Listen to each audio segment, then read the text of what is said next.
오늘은 재건축의 첫 단계로서 소유주님들을 모시고 건축계획의 밑그림을 검토하고 의논하는 자리라는 점을 이해하고 설명을 들어주시면 고맙겠습니다. 그리고 21일 배포된 소식지와 함께 동의서를 동봉해 드렸는데 가급적 오늘 나가실 때 동의서를 제출해 주시고 동의서 제출 시에 반드시 신분증명서 사본이 첨부되어야 하고 지정 날인을 해주셔야 합니다. 입장하실 때 동의서를 제출해 주신 분도 계실 것이나 아직 동의서를 제출하지 않으신 소유주님께서는 오늘 설명을 듣고 나가실 때 꼭 동의서를 제출해 주시기를 부탁드립니다. 여러분의 동의가 완료되어야 도서를 작성해서 구청에 접수할 수 있습니다. 우리 재건축 사업이 빠르게 추진될 수 있도록 적극 동의해 주시기를 부탁드립니다. 우리 준비인은 15일 설명회 이후 도서를 작성해서 동의서와 함께 구청에 접수해 정비구역 절차 진행 절차를 시작하도록 하겠습니다. 다음으로는 도시계획 업체로 선정된 ANU 디자인그룹 건축사 사무소에서 설명해 주시겠습니다. 오늘 설명드리는 내용은 확정된 내용이 아니라 소유자 여러분의 의견을 듣고 여러분의 의견을 반영하기 위한 자리라는 점을 상기하시고 설명을 들으시면 좋겠습니다. 설명을 들으시고 의견이 있으시면 설명이 끝난 후 의견을 개진해 주시고 오늘 나오는 의견 중 반영할 부분이 있으면 반영해서 15일 본 설명회에서 다시 한번 설명드리도록 하겠습니다. 그러면 ANU 디자인그룹 건축사무소 이수영 도시부문 대표님 나와서 설명해 주시겠습니다. 소유자 여러분 박수 부탁드립니다.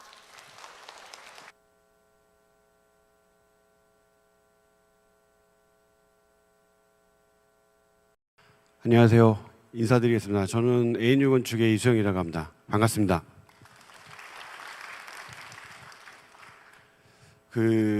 첫 설명회라서 좀 떨리기도 합니다. 근데 저희가 지난번에 이제 입찰에 응해서 이제 저희가 도시계획 업체로 선정이 된 상황인데요.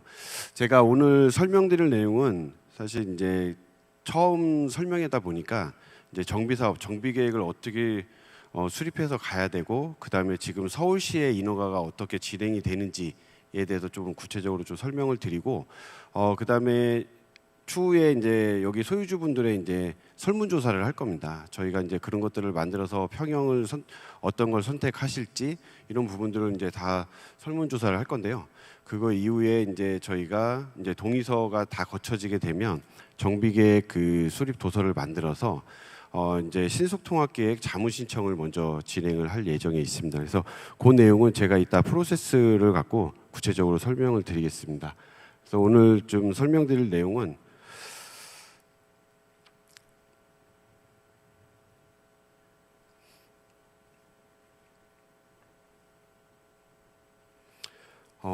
지금 현재 신대방 우성의 이제 사업 현황 개요하고 그다음에 이제 재건축 정비계획 그다음에 이제 주택 건설 규모를 어떻게 방향을 잡아서 가야 될지 하고 그다음에 마지막에 이제 저희가 지금 밑그림을 그리고 있는 상황입니다. 그래서 그 정비 계획에 대한 부분을 좀 설명을 드리도록 하겠습니다. 이게 슬라이드가 지금 안 넘어가고 있는 상황이라서요.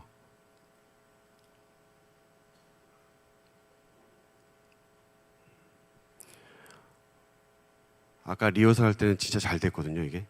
근데 얘도 긴장했는가 봅니다. 저도 긴장을 했는데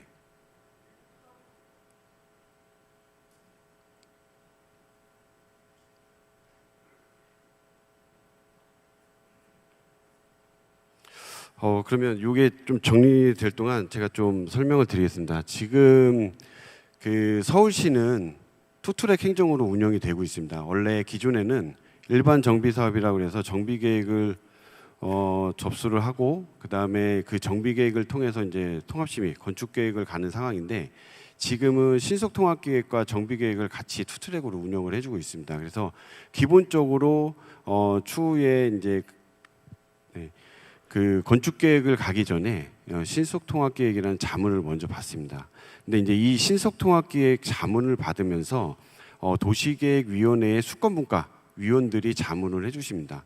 그리고 이 신속통합기획을 통해서 정비계획과 같이 수립이 되면 도시계획위원회 본위원회 심의를 받는 게 아니라 저희는 먼저 설명드렸던 이제 대교처럼 수권분과에 의해서 도시계획을 기존에 그 자문을 해주셨던 그 풀 명단에서 도시계획 그 위원회 그 보훈위원회보다는 수권분과로 그냥 바로 가게 됩니다. 그렇게 가다 보니까 뭐냐면 기본적으로 도시계획위원회는 한 30명의 전문가들이 있습니다. 이제 교수님들로 이렇게 구성이 돼 있는데 뭐 교통, 뭐 환경, 경관, 도시, 건축 이렇게 분야가 돼 있습니다. 이제 그분들을 이제 설득해서 가야 되는 상황이고 지금 신속통합계획으로 진행이 되게 되면 이 신속통합계획의 자문단과 함께 그다음에 서울시와 함께 이것들을 맞춰서 가야 되는 상황입니다. 여기 그 다 정리가 돼서요. 이제 하나하나 좀 설명을 드리도록 하겠습니다. 오늘 설명드릴 내용은 이제 사업 및 이제 현황 개요. 지금 이제 여기 신대방 우선 살고 계시는 현황을 좀 설명을 드리고요. 그다음에 이제 재건축 정비 계획을 어떻게 운영을 하는지, 그다음에 이제 주택 건설 규모가 우리가 갖고 있는 거, 현황이 갖고 있는 거와 앞으로 진행할 사항에 대해서 조금 그 방향을 좀 설명을 드리겠습니다. 그러면 저희가 지금 수립하고 있는 아직은 지금 초기 단계입니다. 초기 단계이기 때문에 그런 정비 계획안을 보여드리고 이제 아까 그 사회자분이 말씀하셨지 15일 날에는 조 정비 계획안이 조금 더 구체적으로 돼서 이제 주민분들께 설명을 드릴 예정입니다. 그래서 신대방구성은 뭐 여기 다 살고 계셔서 잘 아실 겁니다. 지금 이제 신안산선이 이제 개통 예정에 있는 거고요. 그 신안산선에서 가장 인접한 단지라고 보시면 될 것 같습니다. 그다음에 이제 동쪽으로는 이제 와우산이나 보라매 공원이 있어서 녹지도 되게 풍부한 그런 단지라고 보시면 될 것 같습니다. 그다음에 저희가 그 요게 이제 나중에는 건축 계획에서 이제 보여드리겠지만 저희가 경사가 좀 있습니다. 5m에서 한 10m의 이제 지형이 이제 주변과 이렇게 좀 단절이 돼 있는 옹벽처럼 경사가 있습니다. 이제 이런 부분들이 어떻게 이제 건축 계획에서 가서 이제 공사비라든지 그다음에 우리의 주거의 삶이 어떻게 개선이 될지는 제가 15일 날 설명을 드리도록 하겠습니다. 이런 그 저희의 상황들을 어떻게 개선해서 어떻게 갈지에 대해서는 사실 되게 중요한 상황입니다. 그다음에 지금 신대방 구성은 현안 용적률이 한 209% 정도 됩니다. 그다음에 총 1,335세대 다 알고 계실 거지만 그렇게 전체 동수는 이제 상가 포함해서 17개 동으로 이렇게 구성이 되어 있는 상황입니다. 그다음에 지금 이제 한 30년 이상 경과가 됐습니다. 그래서 안전진단도 통과하고 이렇게 됐는데 이제 우성 아파트나 우성 상가가 되게 노후화되고 낙후되어 있는 상황입니다. 그래서 이런 부분들이 주거 환경 개선이 절대적으로 지금 필요한 현실이기도 합니다. 그래서 이런 공간들을 좀 주거 공간을 탈바꿈할 필요가 있다라고 해서 지금 노후화된 주거 공간에서 좀 여유롭고 안전한 녹색 공간으로 저희에게 동측에 좀 아우산도 있고 했기 때문에 이런 녹지에 대한 부분들이 그 삶에 있어서 되게 많은 만족도를 줍니다. 그래서 녹색 주거 공간으로 이렇게 탈바꿈을 해야 된다고 저희는 생각을 하고 있고요. 그래서 이제 결론적으로 말씀드리면 한 5가지의 방향성이 좀 있을 것 같습니다. 그래서 이 도보권 내에 이제 공원이나 학교, 뭐 병원들이 되고 입지하고 있어서 이 입지에 대한 극대화를 가장 높여야 된다고 생각을 합니다. 그리고 두 번째로 이제 시흥 대로변의 이제 상가 입지를 고려해서 이제 지금 상가에 대한 공실률도 많은 단지에서 나타나고 있습니다. 그래서 그런 상가에 대한 활성화 부분도 되게 중요하다고 생각을 합니다. 그래서 그런 부분들이 이제 앞으로 계속 이제 디벨롭이 돼서 계획이 되어질 것이고요. 그다음에 제가 아까 말씀드렸듯이 이 지형지세, 요 토지 입체적인 것을 어떻게 활용을 해야지만 사실 이제 주민들에게 돌아가는 이런 분담금도 줄일 수 있는 방법들도 충분히 있습니다. 그래서 그런 부분들도 좀 많이 고민을 해야 되고요. 그다음에 이제 역세권 용적률 특례 기준이라는 게 있습니다. 이제 물론 이제 그 정비 사업을 하면서 도시공법 66조에 있는 상황이긴 한데요. 이런 부분들이 이제 역에서 250m 반경, 350m 반경 우리 그 대지가 이제 50m 범위 내에 다 들어와야 됩니다. 50%. 그래서 제가 이따 그 검토한 내용을 좀 설명을 드리도록 하겠습니다. 그다음에 이제 그 이런 단조로운 이제 외부 환경 이런 부분들을 개선해서 와우산을 품는 자연 친화적인 단지가 좀 필요하다고 생각을 했습니다. 그래서 이제 지금은 이제 저희가 이제 진행해야 되는 상황은 정비 사업, 정비 계획 수립과 신속통합 계획입니다. 요 신속통합 계획을 저희가 이제 자문으로 이제 신청을 하게 되면 정비 계획과 같이 다뤄지게 됩니다. 그래서 이제 요거는 설명을 좀 드리도록 하겠습니다. 그래서 기본적으로 정비 사업은 이제 정비 계획을 할 때 주안점들이 되게 많습니다. 많지만 사실 요즘에 일반 정비로 갈 거냐 신속통합기획으로 갈 거냐 이런 상황들이 있습니다. 근데 지금 보면 많은 단지들이 신속통합기획으로 가고 있고 일반 정비로 가는 단지는 그렇게 많지는 않습니다. 부득이하게 신속통합기획을 못할 수 있는 그런 작은 단지들은 일반 정비로 갈 수밖에 없기 때문에 그렇게 진행을 하고 있는데, 왜 신속통합기획으로 가야 되냐면 지금 서울시의 정책 사항입니다. 지금 기사를 보시면 아시겠지만 서울시는 계속 정비 사업에 대한 기간 단축을 해드리려고 하고 있습니다. 왜냐하면 예전에 평균적으로 한 18년 정도 걸립니다, 정비 사업이. 근데 지금 신속통합계획을 도입해서 13년 정도로 줄인 상태입니다. 이거를 서울시는 더 줄이려고 지금 그 자문단도 꾸려져서 회의를 하고 있고, 각 분야에서 각 단계에서 어떻게 하면 줄일 수 있는지 이런 연구를 계속 하고 있는 상황입니다. 그래서 그런 부분들이 좀 인허가적인 부분들이 되게 핫 이슈고요. 그 다음에 이제 두 번째로는 이제 사업성적인 부분입니다. 왜냐하면 요즘에 공사비, 그 다음에 이제 뭐 사실 분담금을 줄일 수 있는 방법은 기본적으로 두 가지입니다. 공사비를 절감하거나 분양 수입을 높이거나입니다. 그러니까 짓는 금액을 줄이고 분양 수입을 높이면 분담금이 줄어들긴 합니다. 근데 이제 그런 것들이 한계가 있기 때문에 지금 사실적으로 보면 지금 거의 강남권에서는 평당 공사비 1,000만 원까지 이렇게 육박하고 있습니다. 그래서 이제 그런 부분들을 좀 요즘에는 되게 가장 이슈로 이렇게 떠오르고 있고요. 그 다음에 인허가 기간입니다. 사업 일정. 근데 이제 이런 것들은 전제가 주민이 단합되고 주민 동의가 되게 중요합니다. 그러니까 빠르게 진행이 돼야 빠르게 갈 수 있는 거고, 그 가치도 빠르게 인정받을 수 있는 상황입니다. 이게 계속 재건축이 늦어지면 늦어질수록 금융 비용은 계속 늘어나게 되는 거고요. 그 다음에 환경은 계속 안 좋은 데서 계속 그 생활을 해야 되기 때문에 빠르게 재건축을 시작을 했으면 빠르게 끝내야 되는 게 이제 재건축 정비 사업이라고 보시면 될 것 같습니다.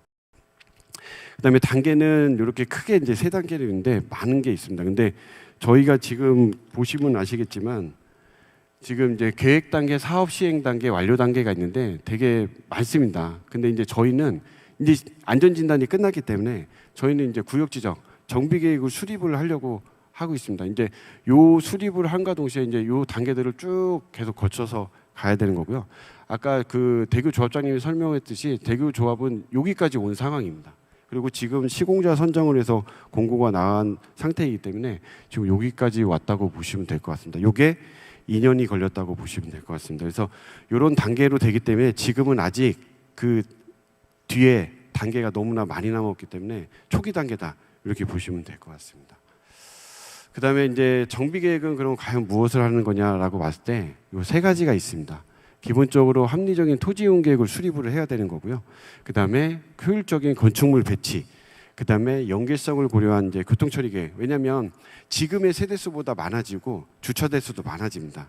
그렇기 때문에 지하 주차장이나 이런 그 교통처리 계획이 되게 중요할 수 있습니다. 그래서 기본적으로 정비 계획에서 정해지는 건 건축물의 밀도, 그 다음에 높이, 그 다음에 뭐 용적률, 건폐율 이런 것들이 있고, 뭐 도시 기반 시설이 있으면 도시 기반 시설, 그 다음에 용도 지역에 대한 그 기부 체납 시설이 있으면 기부 체납 시설, 이런 것들이 결정되는 단계라고 보시면 될 것 같습니다. 그 다음에 이제 지금 서울시가 가장 그 핫한 정책으로 추진하고 있는 신속통합기획인데요. 신속통합기획은 이제 세 가지 인센티브가 있습니다. 그래서 뭐 유연한 계획 기준을 주는 인센티브가 있고, 이제 신속한 결정, 빠르게 결정을 해서 원 프로세스로 진행하는 부분, 그다음에 이제 혁신적인 디자인 이런 부분들을 지원해주고 있습니다. 뭐 보시면 아시겠지만 한 그 인센티브에 대한 내용들이 여러 가지 있는데 사실 저희한테 다 적용되지는 않습니다. 왜냐하면 저희 같이 단지 조건이 있는 단지도 있고 또 다른 단지도 있기 때문에, 그러니까 여러 인센티브가 있지만 뭐 저희에게 적용되는 것들은 이거 보시면 한 높이 부분이 있을 수 있을 것 같고요. 그 다음에 여기서 보면은 이제 그 기부 체납. 근데 이제 저희가 지금 검토해봤을 때는 이런 기부 체납에 대한 게 저희가 이제 공원밖에 도로와 공원밖에 없어서 토지로 기부 체납을 하면 되는 상황입니다. 그 다음에 제일 중요한 어쨌든 통합심의 건축, 교통, 환경 통합심의와 이런 수권분과, 그 다음에 통합계획으로 사업기간 단축하는 게 가장 큰 인센티브라고 보시면 될 것 같습니다. 그래서 기본적으로 신속통합계획을 통해서 정비계획을 수립하게 되면 수권분과로 해서 도시계획위원회를 저희가 결정고시를 받습니다. 그래서 그렇게 진행이 된 다음에 그 내용을 갖고 이렇게 통합심의 가는 일정입니다. 그리고 이제 서울시는 그 신속통합계획 전담 조직이 있습니다. 신속통합기획과하고 지금 저희는 이제 재건축 자문 사업이기 때문에 주택정책실에 있는 공동주택과와 주무부서가 되기 때문에 저희는 그렇게 진행을 하게 되는 상황입니다. 오늘 보시면 가장 중요한 내용 중에 하나입니다. 이게 일반 정비로 가는 상황과 신속통합기획을 가는 상황을 제가 이 프로세스를 설명을 드릴 건데 뭐 인터넷에도 다 검색해 보시면 아시고 대교도 이 프로세스로 진행을 했습니다. 근데 기본적으로 일반 정비로 가게 되면 이렇게 이제 주민 제안을 통해서 이반 제안을 하고 관련 부서 협의, 주민공람, 주민설명회, 구의회 청취 이런 부분들을 다 끝나고 난 다음에 건축계획 심의로 가게 됩니다. 요게 신속통합계획을 가면 없다라는 게 아닙니다. 똑같이 있습니다. 뭐냐면 신속통합계획 자문을 받게 되면 요 정비계획을 같이 입안 신청을 해서 요 그 정비계획에서 이루어지는 내용들을 신속통합계획과 투트랙으로 운영을 합니다. 이렇게 운영했을 때의 장점이 뭐냐면 원패스입니다. 한 번에 갑니다. 왜냐하면 기본적으로 이 신속통합기획을 특별수권분과위원회에서 운영을 합니다. 그러면 도시계획위원 중에 특별수권분과위원회 위원으로 선정이 됩니다. 그 위원들이 자문을 해주고 결정한 내용을 여기 가서 바꿀 수가 없습니다. 그렇기 때문에 그 자문된 내용으로 도시계획위원회 심의를 받게 되면 그냥 원패스로 진행하게 되는 거고 그 다음에 그런 결정고시가 된 후에 저희가 사실 그 지금 도시계획을 하면서 구체적으로 단위 세대나 이런 것들을 정확하게 다 다룰 수는 없습니다. 왜냐하면 전체의 밀도와 전체의 스카이라인 이런 것들을 도시계획을 수립하는 거기 때문에 그다음에 그런 부분들을 작성을 해서 건축위원회에 가면 전체 큰 틀이 유지된 상태에서 가게 되면 또 여기서도 원패스로 갑니다. 그러니까 심의가 사실 심의의 조건에는 여러 가지가 있습니다. 여러 가지가 있는데 이런 신속통합기획을 통해서 공감대를 다 형성하게 되면 서울시든 그다음에 그 심의위원이든 형성하게 되면 심의는 자동적으로 원패스로 진행하게 되는 상황입니다. 이게 기간 단축의 가장 큰 요인 중에 하나입니다. 그래서 제가 뒤에서 설명드리겠지만 대교 아파트도 이렇게 신속통합기획을 통해서 수권분과로 원패스가 됐고요. 통합심의도 원패스로 해서 지금 사업시행인가가 이번 달에 날 예정에 있습니다. 저희가 그 대교 아파트는 지금 사업시행인가 공람공고 중이어서요. 거의 이번 달에 난다고 보시면 될 것 같습니다. 여기 이제 대교 아파트의 정확한 일정이었습니다. 그래서 아까 조합장님이 설명을 좀 주시긴 했지만 저희가 이제 신통 자문을 받으면서 신통 자문이 끝난 다음에 정비계획에 대한 그 도시계획 심의를 받기 위한 도서를 또 만들게 됩니다. 그래서 그 일정을 하게 되고 그다음에 통합심의, 그다음에 사업시행인가까지 여기서 여기까지 걸린 시간이 2년밖에 안 됩니다. 그러니까 저도 정비계획을 예전에 그 아크로리버 파크 때부터 진행을 해왔는데 지금까지 온 일정 중에 가장 빠른 일정입니다. 근데 이게 저희만 노력한다고 또 되는 것도 아닙니다. 지금 서울시 정책이 이렇게 운영을 하고 있습니다. 그렇기 때문에 지금이 최적기입니다. 왜냐하면 이런 말씀을 드려도 되는지 모르겠지만 내년에 지자체장 선거가 있습니다. 그러니까 지금 이 신속통합기획 정책을 내놓으신 분이 오세훈 시장님이신데 이제 오세훈 시장님이 또 나오시겠지만 오세훈 시장님이 있으실 때 결정고시를 무조건 받아야 됩니다. 그러면 빠른 일정으로 좀 진행이 돼야 되는 상황이라고 보시면 될 것 같습니다. 왜냐하면 이 신속통합기획을 통해서 정비계획을 같이 수립하고 있기 때문에 가장 빠르게 갈 수 있는 길이지 않을까 생각을 합니다. 그래서 그런 부분들을 저도 이제 신속통합계획을 많이 수행을 했습니다. 그래서 뭐 대표적으로 이제 기간 단축의 핫 이슈가 되는 여의도 대교도 있고 신동 아파트 지금 이제 설계사 요번에 선정을 했습니다. 이제 신속통합계획 끝나서 설계사 선정이 됐고 신동 아파트도 제가 진행을 했었던 부분이고요. 그다음에 압구정 2구역 있습니다. 여기도 이제 지금 시공사 선정하려고 지금 공고 나서 아마 9월 달에 시공사 선정으로 예정하고 있고요. 그다음에 이제 재개발에서는 뭐 신림이나 미아 이런 부분들을 신속통합 계획을 제가 다 진행을 했습니다. 그리고 그 외에도 한 14개 단지를 지금 제가 수행을 하고 있고 신속통합 계획을 진행을 해왔습니다. 그다음에 이제 그러면 가장 중요한 주택 건설 규모에 대한 부분이 있습니다. 이것도 저희가 설문지를 만들 겁니다. 어떤 평형 어떻게 갈 것인지, 그다음에 지금 살고 계시는 평형이 어떻게 지금 면적이 구성되어 있는지들을 다 수록을 해서 소유자분들께 이제 설문조사를 아마 배포드릴 예정에 있습니다. 그래서 그걸 통해서 최종적으로 정비계획 입안할 때는 저희가 그 내용을 수반해서 입안을 제안을 하겠지만, 지금은 이제 저희가 계략적으로 한번 구상을 해본 상황입니다. 예전에 그 면적하고 지금 현행법에서 면적하는 방식이 다릅니다. 예전에는 건축물 대장을 띄시면 전유 면적이라는 게 있습니다. 예전 법에는. 근데 지금은 전유 면적이라는 용어가 없습니다. 이게 전용 면적으로 바뀌었습니다. 그래서 예전에 법에서는 이 전유 면적을 내가 소유하는 전용 면적이라는 개념을 중심 면적으로 계산했습니다. 벽체 중심 면적으로. 근데 지금은 전용 면적 개념이 안목직수 개념입니다. 그래서 요 내용들이 바뀌어야 되고요. 지금 뭐 100타입이라고 보면 전유 면적은 79인데 실질적으로 사용하는 전용 면적은 72레벨입니다. 8레벨 정도는 이제 벽체로 이렇게 구성이 돼 있다고 봅니다. 근데 이런 것들이 기본적으로 지금 현행법에 맞게 형성이 되면 72레벨 이렇게 계획이 돼야 되는 상황이라고 보시면 될 것 같습니다. 그래서 좋은 내용들은 제가 15일 날 구체적으로 설명을 드릴 내용입니다. 그래서 지금 보시면 제가 이 개요를 왜 가져왔냐면, 지금 현황이 이렇게 공동주택만 되면 208%로 형성이 돼 있습니다. 근데 지금 건축물 대장상 여기 소유주분들이 갖고 계신 면적을 그대로 현행법 기준의 면적 계산을 해보면 269%까지 갑니다. 저희 대지는 상한 용적률이 250입니다. 근데 지금 있는 그 건축물 대장상 면적을 그대로 가져가도 용적률이 오버됩니다. 다 가져가지를 못한다는 얘기입니다. 이 얘기가 이제 이런 부분들이 있기 때문에, 현황적으로 있기 때문에 물론 이제 분담금에 대한 이슈도 있지만 이런 부분들을 잘 고민해서 정리를 해야 된다고 저희는 생각을 하고 있습니다. 그래서 합리적인 이제 평형주택, 저희가 이제 지금 그냥 구상한 겁니다. 아직 이제 소유주분들의 이제 설문조사를 통해서 저 내용들은 다 포트폴리오는 변경될 예정이고요.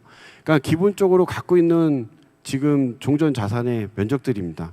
그게 현행법 기준으로 전유 면적이 줄어들어도 실사용 면적은 커집니다. 왜냐하면 지금은 복도도 있고, 그 다음에 베이도 지금 뭐 2베이, 3베이밖에 안 됩니다. 근데 이제 재건축을 하게 되면 기본적으로 4베이 이상이 나옵니다. 그러니까 길이가 길어질수록 발코니 면적은 커질 수 있습니다. 건축법상. 그렇기 때문에 그런 부분들을 지금 확장해서 쓸 수 있기 때문에 실사용 면적은 지금 사시는 상황보다는 훨씬 더 커진다.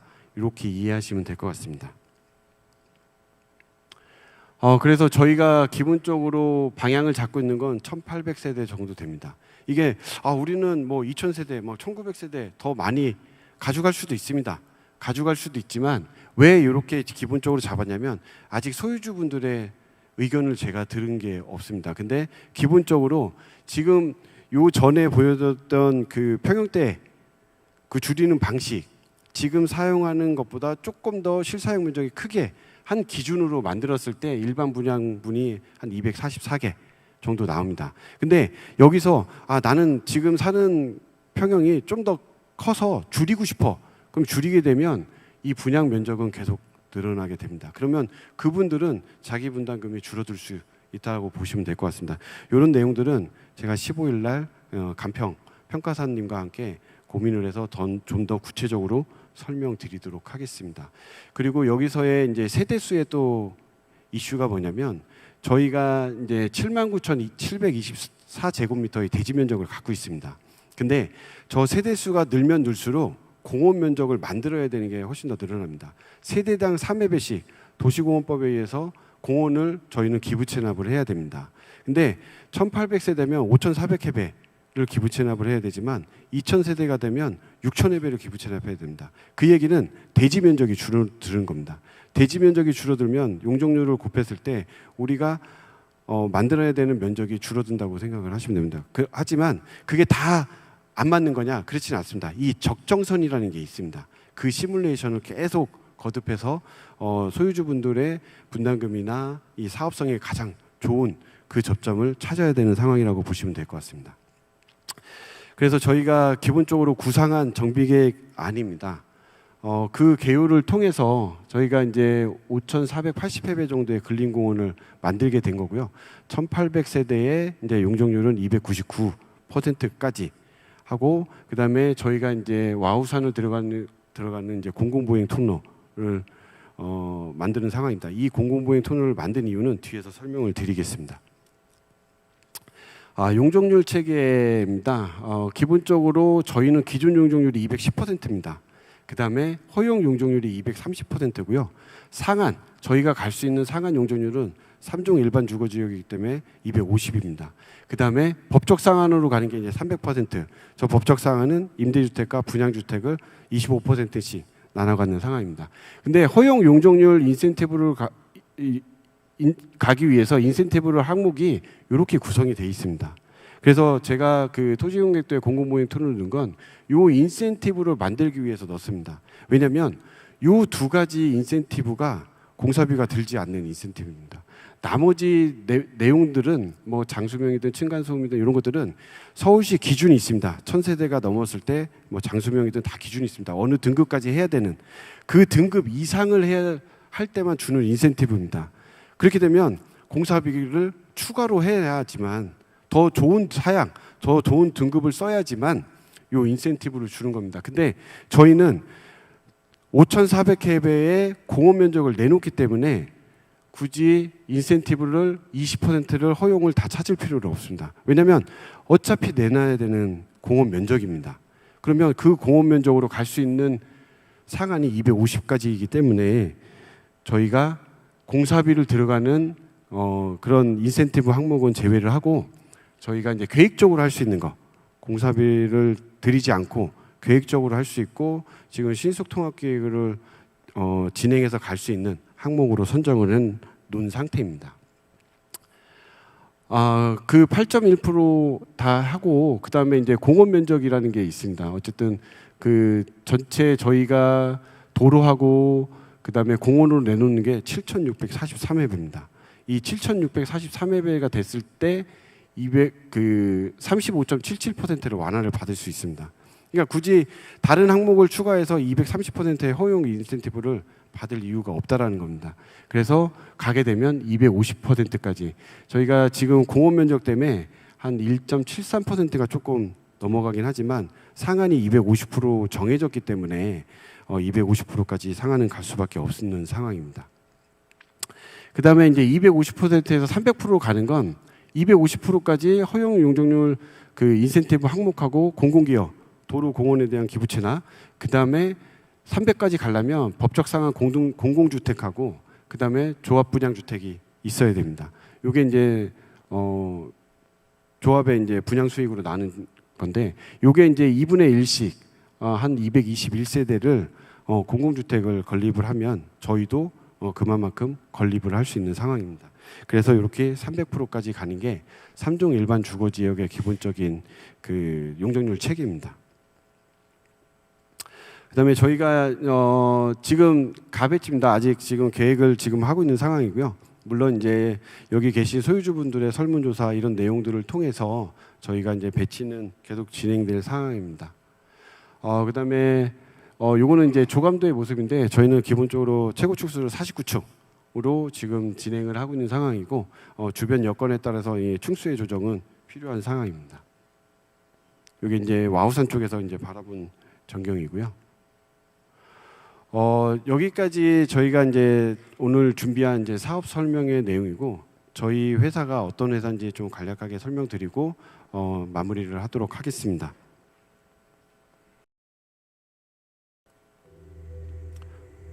저희 회사 홍보 동영상 부분입니다.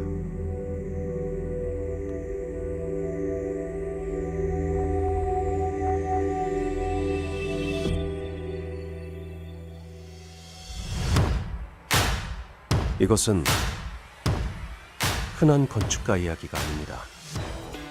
다만 새로운 시작을 열망하는 당신을 향한 이야기입니다.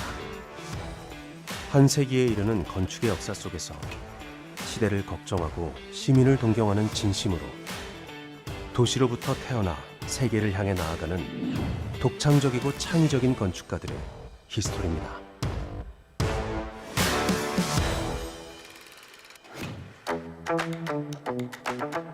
새롭다는 것을 전에 없던 것이라 말하고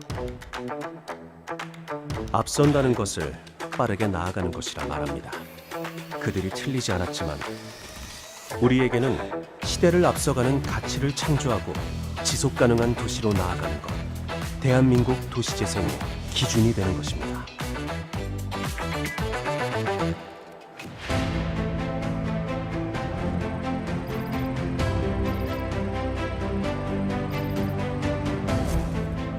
건축물의 존재 가치를 재발견하여 새로운 정상으로 당신을 선도하는 것.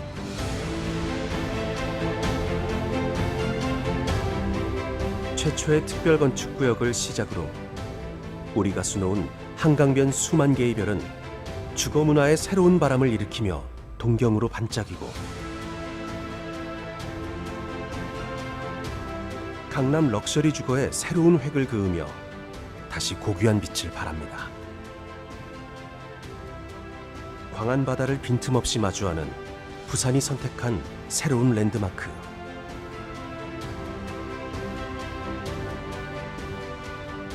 도시와 숲, 서울 창공의 프리미엄 파노라마. 그리고 시대를 앞선 도시의 가치는 우리의 이름으로 다시 태어나 정상을 선도하며 그 권위를 증명하고 있습니다.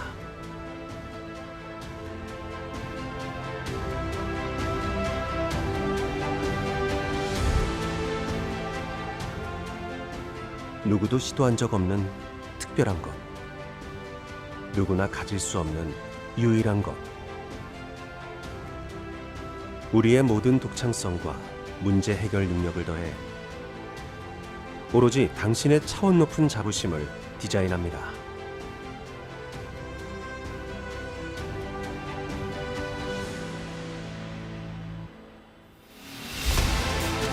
이것은 흔한 건축가 이야기가 아닙니다. 다만 혁신적 솔루션으로 미래를 선도하고 도시와 건축을 사랑한 ANU와 당신에 대한 이야기입니다. 시대를 앞서가는 가치를 창조하고 대한민국 도시재생의 기준을 혁신하는 독창적이고 창의적인 건축가의 히스토리. ANU 디자인 그룹입니다.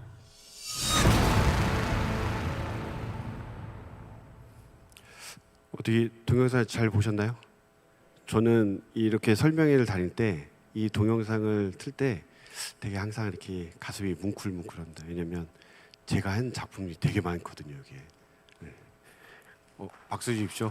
네, 감사합니다.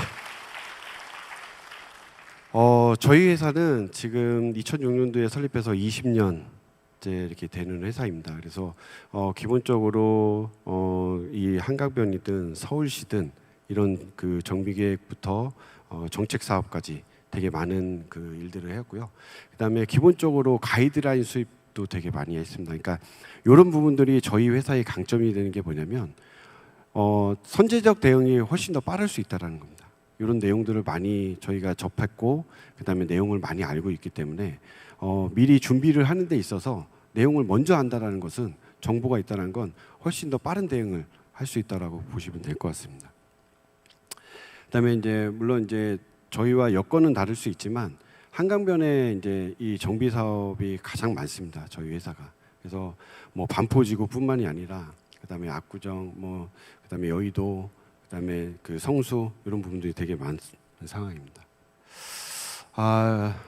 제 자랑거리이기도 합니다. 저 개인적으로 저희 회사에서 사실 이 반포주공 1, 2, 4 주구서부터 신반포 2차까지 3km를 저희가 도시계획서부터 지금 이제 반포주공이나 이제 신반포 2차는 진행을 하고 있지만 계속 이 사업들을 계속 진행해 왔습니다.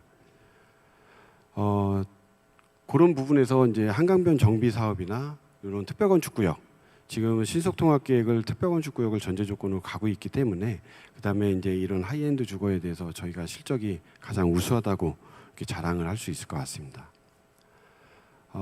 그다음에 이제 그 외에도 되게 많은 실적들이 있습니다. 여기서 보시면 지금 엄청난 매매가를 달리고 있는 나인원 한남 이런 고급 주거도 이제 저희 회사가 진행을 했고요. 뭐 대교뿐만이 아니라 이게 이제 신반포 2차 부분입니다. 그래서 지금 거의 반포 지구에서 절반 이상을 그 한강변에 그 면한 그런 단지를 저희 A6 건축이 다 설계를 한 상황입니다. 그다음에 뭐 디자인 부분에서도 저희가 되게 많은 상도 받았고요. 요 지금 남천 2구역 삼익비치 요 저희가 이제 그 설계자로 선정돼서 이제 진행하고 있는 사입니다. 얼마 전에 이제 건축심의 통과했고요. 지금 가장 부산에서 핫한 단지로 이렇게 유명하게 되어 있습니다. 그리고 상도 좀 많이 받았습니다. 뭐 한국 건축 문화 대상부터 해서 많이 받게 됐고요. 저희가 준비한 내용은 여기까지고요. 제가 아까 그 역세권에서 이제 궁금증을 이렇게 주민분들이 많이 갖고 계시다는 걸 좀 들었습니다. 그래서 저희도 이제 좀 검토를 해봤습니다. 이 검토를 했을 때 역세권 특례, 그러니까 저희가 아까 제가 설명드렸던 상한 용적률 300%에서 120%, 360까지 갈 수 있는 게 역세권 특례 기준입니다. 이 기준에는 역세권 기준이 두 가지가 있습니다. 이게 첫 번째로는 그 지하철, 국철, 경전철역에서 250m, 그 다음에 도시계획위원회에서 결정하는 350m 안에 2분의 1, 우리 대지 면적의 50%가 속해 있어야 됩니다. 반경으로. 그 다음에 또 하나는 3개 이상의 대중교통 정류장이 인접해 있거나 대중교통이 이용한 용이한 지역이 그 20m 도로 이상, 보조관소의 50m 이내의 지역이 2분의 1이 들어와야 됩니다. 면적이. 이런 상황들이 있어서 저희가 검토를 했습니다. 그러니까 신대방 우성 1차만 진행을 했을 때는 사실 그 두 개의 조건이 충족치가 않습니다. 그래서 저희가 이 신안선선 그 예정, 이게 이제 서울시에 있는 도시관리 계획도로 저희가 이제 역사를 기준으로 바운더리를 변경을 했을 때 저희 면적이 79,724제곱미터인데 350m까지도 35,000, 45%밖에 해당이 안 됩니다. 그렇기 때문에 360%를 저희가 특례 기준을 적용하기에는 지금은 이 기준은 안 맞는 상황이고요. 그 다음에 주간선도로 50m 폭원 자체가 저희 대지 면적, 대지가 이 그 도로에서 많이 안으로 들어와 있기 때문에 요거 또한 50%가 포함이 되지 않는 상황입니다.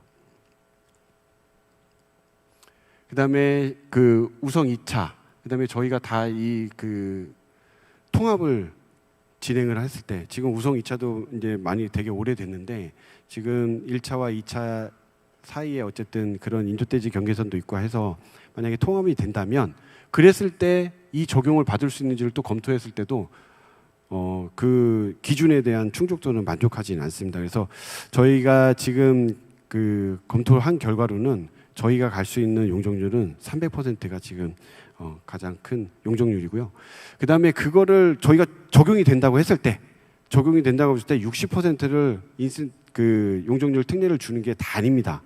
그 60%에서 사실적으로 이제 그 공공분양, 민간임대, 민간분양 이렇게 있는데 사실 60%에 36에서 42%는 공공분양으로 가야 됩니다. 그러니까 임대주택으로 가야 된다는 얘기입니다. 그 다음에 저희가 가져갈 수 있는 맥시멈은 24%만 저희의 분양 면적으로 가져갈 수 있는 상황입니다. 그렇기 때문에 이런 부분들은 구체적으로 사업, 공사비를 그러니까 건물을 지어야 되고 표준건축비로 이제 그 공공임대주택은 가야 되니까 그런 공사비에 대한 부분들도 다 따져보셔야 됩니다. 근데 지금 단계에서 이걸 따지기에는 아직 초기 단계이기 때문에 이런 부분들이 다 검토가 되고 그 다음에 여기 소유자분들의 평형도 다 검토가 됐을 때 이런 부분들을 검토할 수 있는 상황이라고 보시면 될 것 같습니다. 그래서 저희가 그 360 갈 수 있으면 좋죠. 근데 밀도가 높아지면 주거 환경은 저해될 수밖에 없습니다. 왜냐하면 많이 지어야 되니까요. 물론 높이 올라가면 됩니다. 근데 높이 올라가는 것도 한계가 있습니다. 사실적으로 49층을 다 지금 재건축 단지에서 하는 이유는 50층이 넘어가게 되면 많은 인허가 절차가 바뀝니다. 그다음에 공사비 측면에서도 많은 부분들이 바뀝니다. 그렇기 때문에 거의 49층으로 다 지금 모든 단지들이 재건축을 진행을 하고 있는데 저희가 그런 부분들을 고려했을 때 보면 300%로 가장 그 쾌적한 이런 정주 환경을 확보할 수 있는 공간에서 사는 게 훨씬 더 좋을 거라고 저희는 생각을 하고 있습니다. 그래서 제가 오늘 준비한 내용은 여기까지고요. 뭐 질의응답이 있으면 제가 질의응답을 받도록 하겠습니다. 그래서 지금 상황은 아직 저희가 다 검토가 되지 않는 상황입니다. 그리고 이제 소유주분들의 첫 사업 설명회이기도 하고 그다음에 의견을 수렴한 적도 없습니다. 정비계에 입안 신청을 할 때는 의견 수렴이 다 돼서 입안 신청하기 전에 설명회를 통해서 입안 신청을 해야 됩니다. 그 절차가 있기 때문에 그 절차를 진행하기 위해서 저희는 계속 준비를 하고 여러분들께 계속 도움을 드리도록 하겠습니다. 네, 이상 발표를 마치겠습니다. 감사합니다.